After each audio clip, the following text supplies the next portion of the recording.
મિત્રો નમસ્કાર. આજે સંકલ્પ એજ્યુકેશન ટ્રસ્ટ વતી અહીં બામણિયા ગામમાં એક પ્રવૃત્તિ કરવાની હોય. અહીં સ્થાનિક આગેવાનો પણ છે અને જે અત્યારે હાલ દીકરી ભણે છે જીએનએમ માલીબામાં, જે નર્સિંગ કરે છે.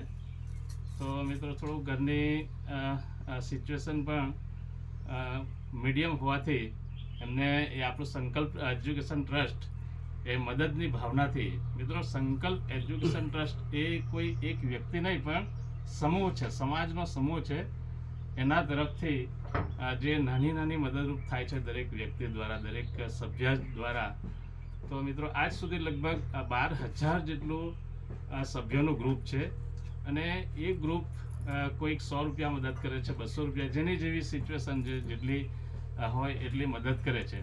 તો આજ સુધી લગભગ એજ્યુકેશન ટ્રસ્ટે 35 લાખ રૂપિયા જેટલા મદદ કરી છે. લગભગ 200થી ઉપર જે જરૂરિયાતમંદ છે, જે સ્ટુડન્ટ છે, જે કોઈ અલગ અલગ ક્ષેત્રમાં જે ભણે છે. તો મિત્રો આજે એક બામણિયા ગામમાં અહીં મહેતા ફળિયામાં વૈભવી નરેશભાઈ, વૈભવી નવીનભાઈ મહેતા, જે ખરેખર જીએનમાં ભણે છે. એટલે આપણા સંકલ્પ એજ્યુકેશન ટ્રસ્ટ વતી, આપણા સમાજ વતી આપણે એમને અભિનંદન આપીએ કે ભણી ગણીને આગળ વધે અને ખૂબ સારી એવી જોબ કરે.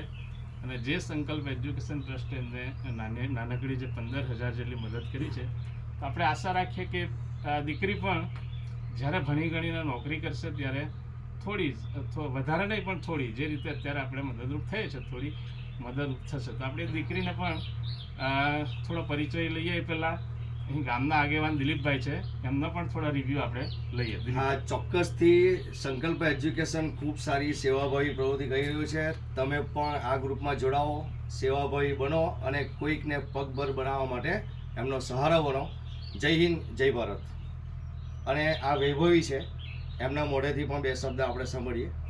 વૈભવી જોરથી જા બોલી. મારું નામ મહેતા વૈભવી છે. હું બામણિયા ગામ મહેતા ફળિયામાં રહું છું. હું માલીબામાં અભ્યાસ કરું છું. આ સંકલ્પ ટ્રસ્ટ દ્વારા મને 15,000ની સહાય મળી છે. એના માટે આભાર માનું છું.